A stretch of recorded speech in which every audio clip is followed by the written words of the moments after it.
दोस्तों नमस्कार, आप सभी का स्वागत है आज के इस वीडियो में। जैसा कि आपको पता है, मुख्यमंत्री योगी आदित्यनाथ जी के द्वारा नई शिक्षक भर्ती, प्राथमिक शिक्षक भर्ती की ऑफिशियली घोषणा की जा चुकी है और उनका कहना है कि अध्याचन भी भेजा जा चुका है।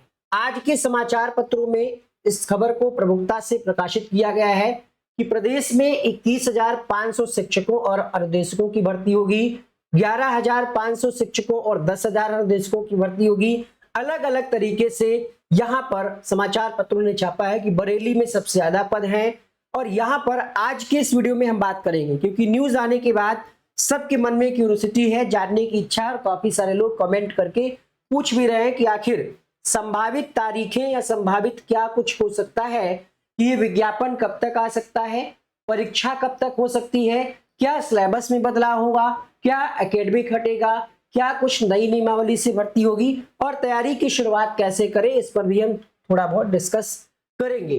देख सकते हैं समाचार पत्रों ने इस खबर को प्रमुखता से प्रकाशित किया है और आज के शॉर्ट वीडियो में कुछ इंपॉर्टेंट जानकारी हम आपके साथ साझा करने वाले हैं। आपने देखा समाचार पत्रों ने जो छापा है उसमें यह भी कहा जा रहा है कि पहली बार नगर क्षेत्र में शिक्षक भर्ती होगी, यानी अभी तक क्या नगर क्षेत्र में भर्ती नहीं हुई थी, यह भी एक बड़ा प्रश्न है।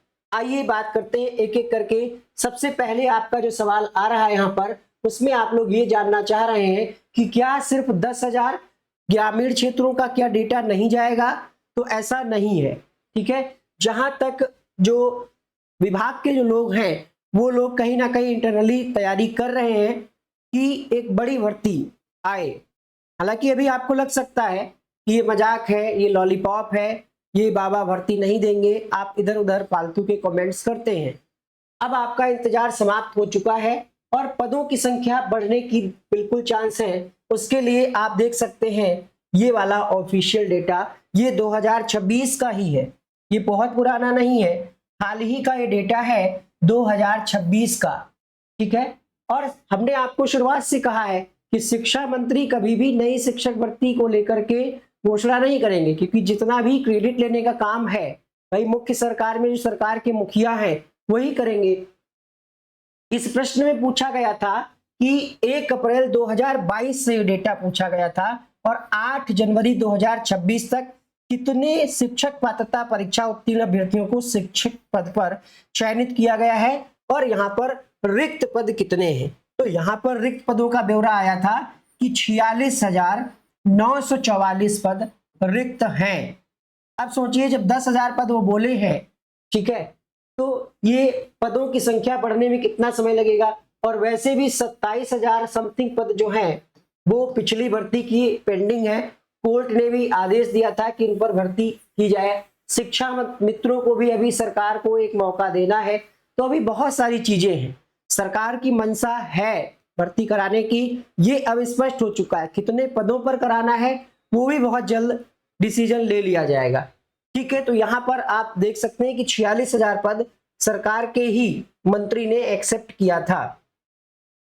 अब यहाँ पर हम बात करेंगे एक एक टॉपिक पर जो आपका सवाल आ रहा है। ये खबरें आप समाचार पत्र में पढ़ ही लेंगे कि विज्ञापन कब तक आ सकता है। आपका पहला क्वेश्चन ये आ रहा था और परीक्षा कब तक हो सकती है। उसका एक और रीजन है, बहुत सारी कह सकते हैं हाउसवाइफ है या बहनें हैं, बहुत सारे गार्जियंस हैं जिनके ऊपर जिम्मेदारी है कि भैया हमारी बिटिया शादी के लिए हम देख रहे हैं, तो देखें या फिर रुक जाएं अभी, है ना। क्योंकि जॉब लगने के बाद एक नजरिया लोगों का समाज में बदल जाता है ना। जब दो परिवार जुड़ते हैं तो एक नजरिया बदल जाता है। जॉब लगने से पहले विवाह का नजरिया अलग होता है, तो चाहे वो लड़का हो या लड़की हो, ठीक है। अगर ये जानना चाहते हैं तो इसके पीछे भी कई सारे उनके फैमिली रीजन, कई सारे पर्सनल रीजन हो सकते हैं। देखिए अनुमान आप भी लगा सकते हैं। यहाँ पर तथ्यों के आधार पर अगर हम समझें तो यूपी टेट की परीक्षा जो है जुलाई में होनी है और टीजीटी का एग्जाम जून में होना है। तो सब क्रम वाइज चल रहा है आयोग का काम। अब देखिए विज्ञापन की अगर हम बात करें तो यूपी टेट की परीक्षा जुलाई में हो जाएगी। इसका रिजल्ट जो है, इसका रिजल्ट और मामला ये पूरा क्लियर होगा लगभग 15 सितंबर तक। ये हम टारगेट लेकर के चल रहे हैं, 1 महीना से 15 दिन अधिक लेकर के चल रहे हैं। 15 सितंबर तक मान लेते हैं कि यूपी टेट का रिजल्ट आ जाएगा और रिजल्ट आने के बाद ही हम उम्मीद करेंगे कि नई शिक्षक भर्ती को लेकर के सुगबुगाहट यानी विज्ञापन की खबरें जो है आपको देखने को मिलेंगी।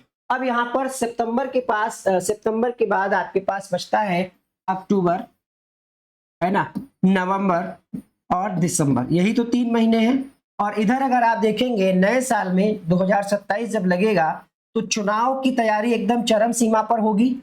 मार्च में संभावित है कि वोटिंग हो, मार्च में नई सरकार का गठन हो वोटिंग होने के बाद।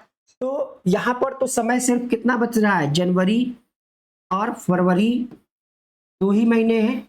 अगर सरकार को लगेगा कि कहीं ना कहीं ये मुद्दा भी, क्योंकि शिक्षकों की भारी कमी भी है, दूसरी बात यह है शिक्षक जनगणना भी कर रहे हैं तो उनको फीडबैक मिलता रहता है, सरकार के जो अधिकारी हैं फीडबैक लेते रहते हैं कि लोग क्या कह रहे हैं, है ना, सरकार के बारे में क्या उनकी प्रतिक्रिया हो रही, शिक्षकों के माध्यम से मिलती है, क्योंकि हर गांव में स्कूल है, लगभग हर गांव में स्कूल है, तो सरकार तक बात पहुंचती रहती कहीं ना कहीं मीटिंग के माध्यम से, सोशल मीडिया के माध्यम से, कि क्या लोग कहते हैं, है ना, कि सिर्फ। और मुख्यमंत्री साहब ने यह भी एक्सेप्ट किया है कि नामांकन जो मतलब बच्चों के एडमिशन है उसमें वृद्धि भी हुई है, तो शिक्षकों की जरूरत होगी ही। अब आपके पास यहाँ पर देखेंगे तो अक्टूबर, नवंबर, दिसंबर 3 महीने ये है विज्ञापन के लिए। विज्ञापन आपका अक्टूबर में भी आ सकता है, ठीक है, अनुमानित डेट है, कोई ऑफिशियली ये न्यूज नहीं है, आप मान करके चलिएगा कि अक्टूबर में विज्ञापन ये आ जाएगा। अब मानने से क्या होगा, जब जैसे आप पढ़ते हैं ना, अधिगम एक लक्ष्योन्मुखी प्रक्रिया है, तो जब आप अपना एक टारगेट फिक्स करके चलेंगे तो उसको अचीव करने में थोड़ा सा मतलब एक कह सकते हैं मोटिवेशन मिलेगा, तैयारी आपकी बूस्ट हो सकेगी। तो हम मान लेते हैं कि अक्टूबर और बहुत ज्यादा नवंबर, अगर इनको भर्ती देनी होगी तो नवंबर तक इसका विज्ञापन आ जाएगा, क्योंकि एक महीने का समय जो है फॉर्म भरने के लिए भी दिया जाता है।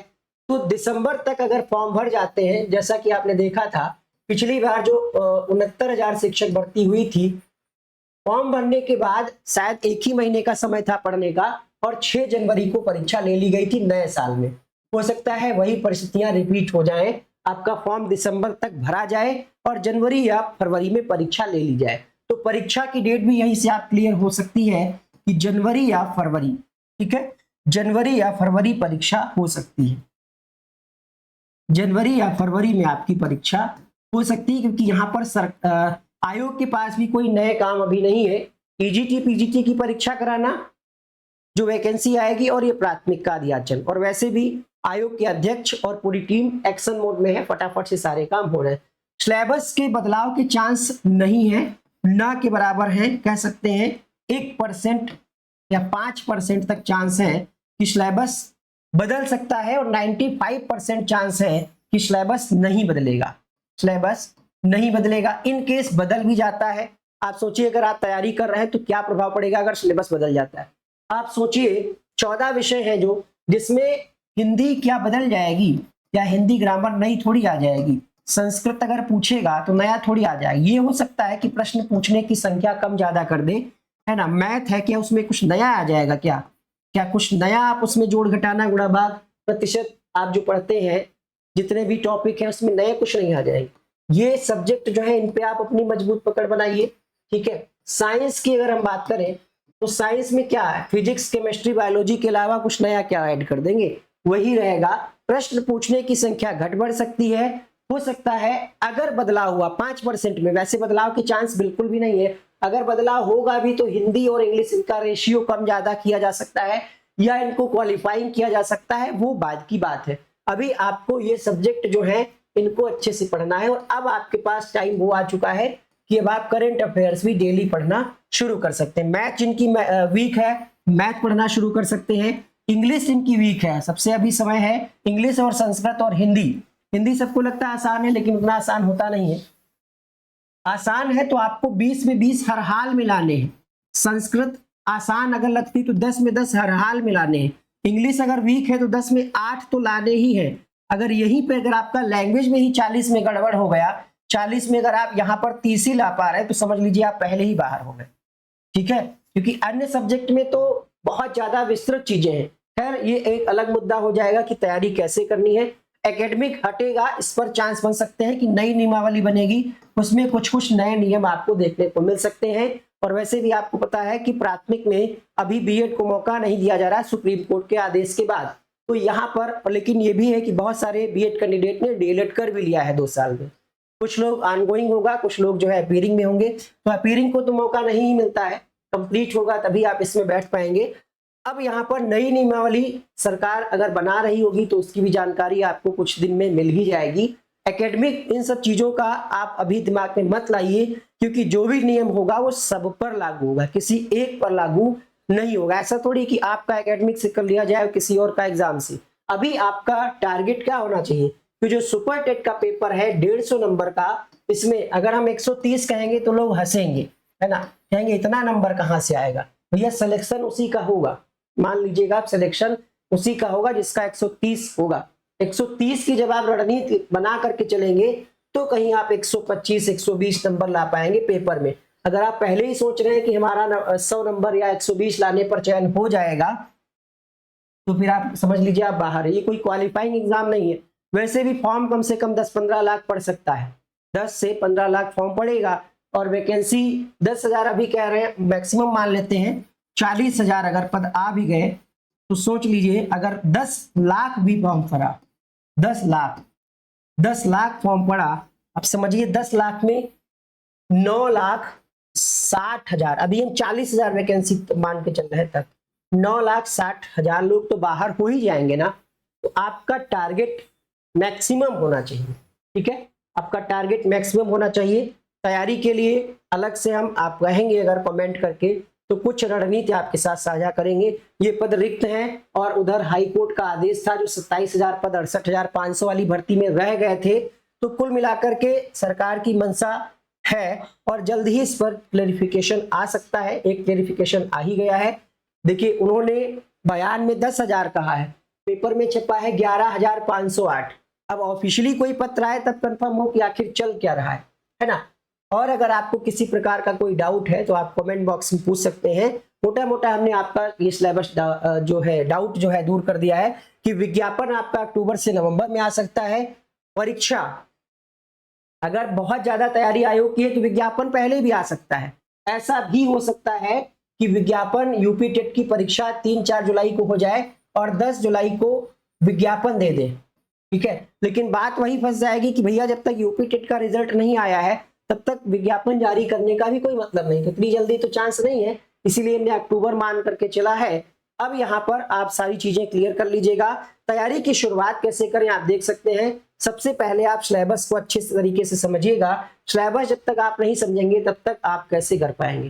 देखिए सबसे पहले आप सिलेबस को अच्छे तरीके से समझें, एक टाइम टेबल बनाएं कि कितना समय आप दे सकते हैं। और अगर आप चाहते हैं कि हम इसका पूरा प्लान बना करके बताएं तो आप कमेंट में जरूर बताइएगा। प्रतिदिन नियमित अध्ययन करें, प्रीवियस ईयर को हल करें और रिवीजन अवश्य करें।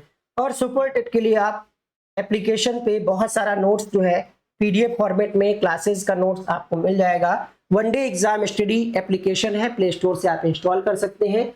बाकी अगर आप कंप्लीट स्टडी मटेरियल घर बैठे मंगवाना चाहते हैं तो आपकी स्क्रीन पर इस तरीके से देखिएगा, नोट्स भेजने का काम हम करते हैं। आपके घर तक डाक द्वारा ये नोट्स जाएगा और बहुत ही कम चार्ज में आपको सभी विषयों का जो है स्टडी मटेरियल आपको इस तरीके से मिल जाएगा। 8858525758 ये व्हाट्सएप नंबर है, इस पर आप मैसेज करके व्हाट्सएप करके जानकारी नोट्स के लिए कर सकते हैं। इस वीडियो को देखने के लिए बहुत बहुत शुक्रिया। उम्मीद करते हैं डाउट आपके क्लियर हो गए होंगे। Thank you so much, wish you all the very best.